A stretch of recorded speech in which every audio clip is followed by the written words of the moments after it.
Did you say you were in aerospace? Yeah, yeah. Or That's Aerosmith. No, Aerospace. pretty. 18 years. What is it exactly?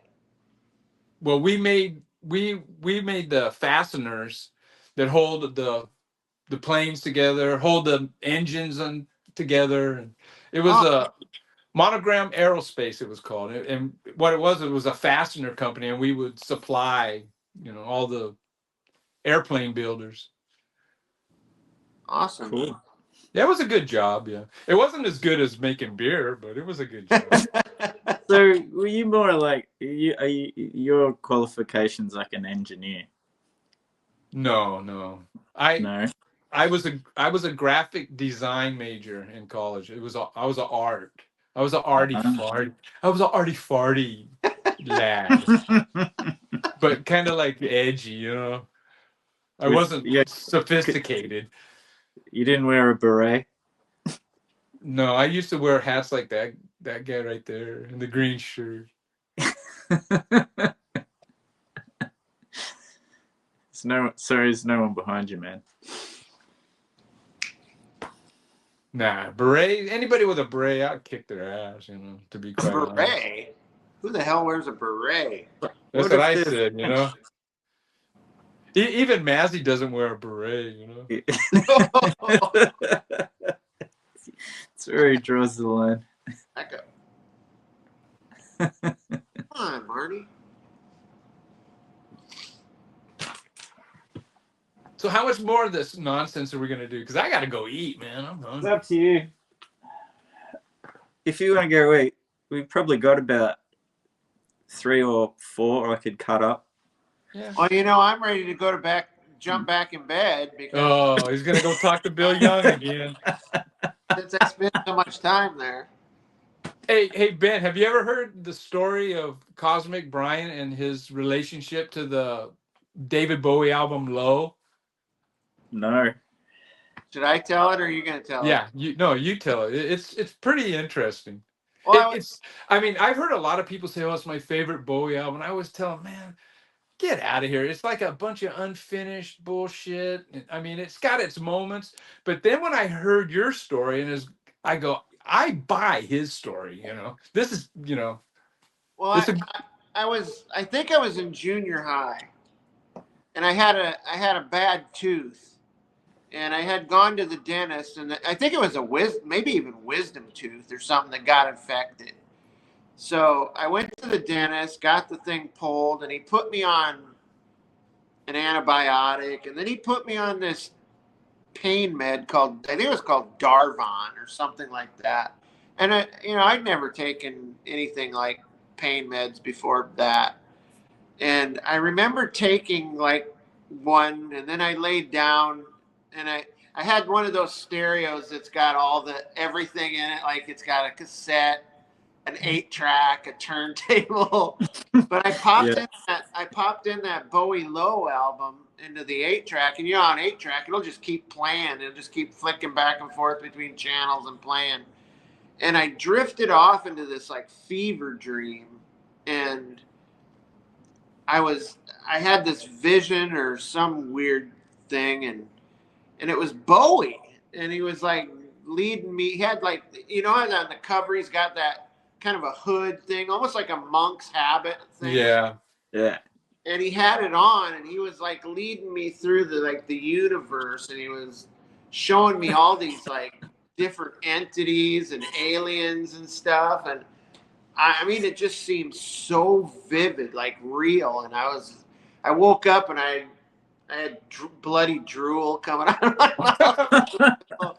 But for some reason, that's how I really started to really like that album. And it just kind of had an attachment to it for just that memory alone, man.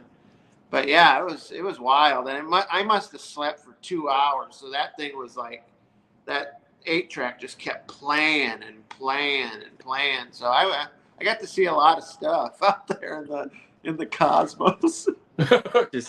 Just another Tuesday in the cosmic realm. Well, I don't know about that. That was the first step. As a kid, it was a pretty wild experience, man. I didn't know that I had maybe codeine or something like that before, but I don't know. Yeah. I think Darvon was just it was kind of a stronger medicine back then. Never even heard of it. But yeah, it was a fever dream and it was wild. I've shared that story a couple times. I love it.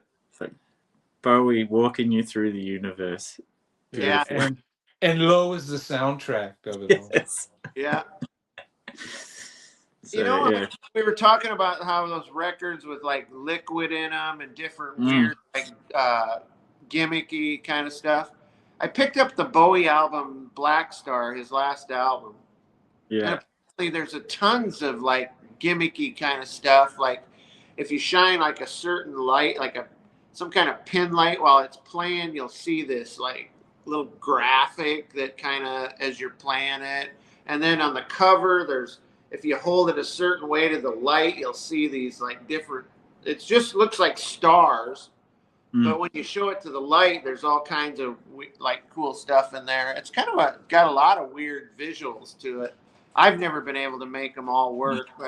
But I made a couple of them work.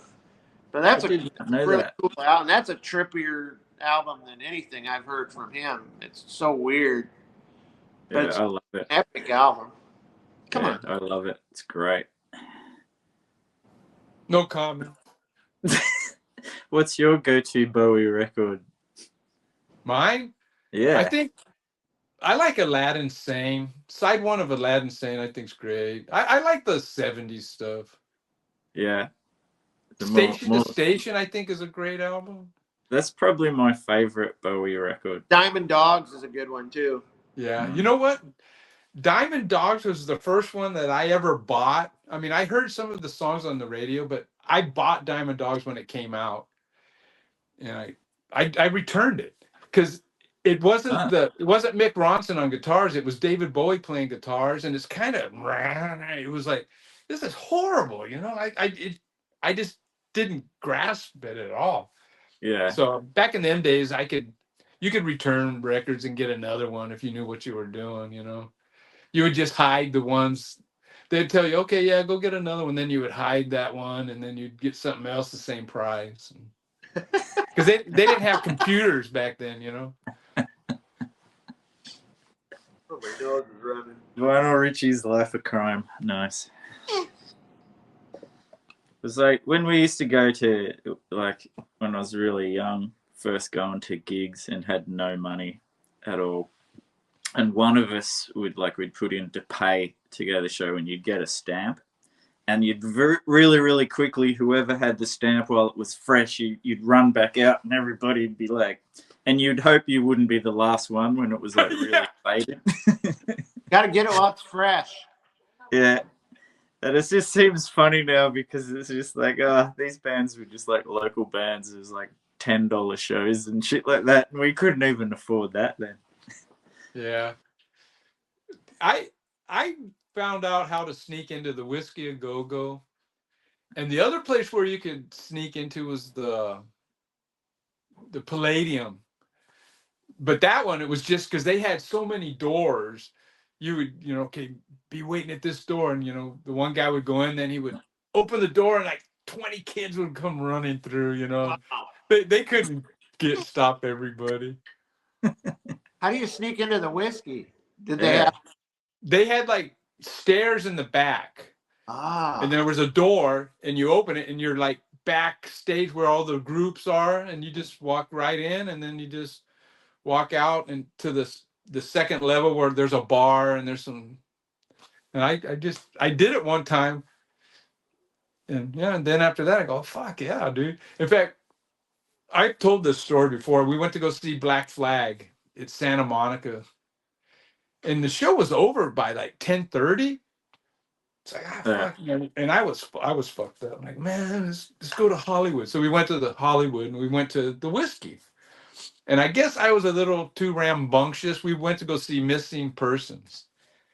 And I guess I was a little too rambunctious, and I got thrown out. I mean, after being in there like less than 10 minutes, the bouncer threw me out. So I go, okay, I'm gonna be cool. I went, because we all paid to get in, and then I went to the back. I snuck in. I go, I'm just gonna, be cool, and I'm just gonna stay up here, up on the upper the second level. And I was up there for 30, 40 minutes. And I guess that bouncer, he happened to come up and he goes, "What the fuck?" He grabbed my ass and he dragged me down the stairs, threw me out, and he goes, "If we see you back in here, we're all gonna get together and kick your fucking ass." And I go, "Okay." I go, "Man, hey, I was up there for a while. I was, trying to be mellow." He goes, "That's cool." He goes, "But don't come back tonight. Come back tomorrow." And I go, "Okay." Well, he said, Oh, that's all right. Yeah. And you know what? I saw Missing Persons one other time. And this is why I don't like Missing Persons, because I had a bad experience both times I seen them. We were at this little place. It was called the Palace. And I'm sitting, I'm with this guy I work with. He wasn't really even a friend, I mean, he work friend guy, And we're standing there and we're watching, Missing Persons. And then this young woman in front of me, and she turns around and slaps me in the face. And I go, "What the fuck was that for?" And she goes, and then she looked at the guy I was with, and she goes, "You fucking asshole." I guess he was like pinching her ass. And I didn't even know. And it's like, fuck. And I told him, no, I'm the one that told him, "You fucking asshole," like that. It was like, but yeah, man, both times I saw Missing Persons, I had some bad experience. God, it would have been so cool to be in LA and be able to go see all those bands back then. You know what was cool back then? There were shows at several venues every night of the week. Every night. It was wild. God, that'd be awesome. Yeah, it was still like that here in the 90s. Like you could see shows every single night, and that was like also like you would go early to see all the supports because the supports would be fucking awesome too. Yeah. It's like now it's like if you get one decent support, you're going all right.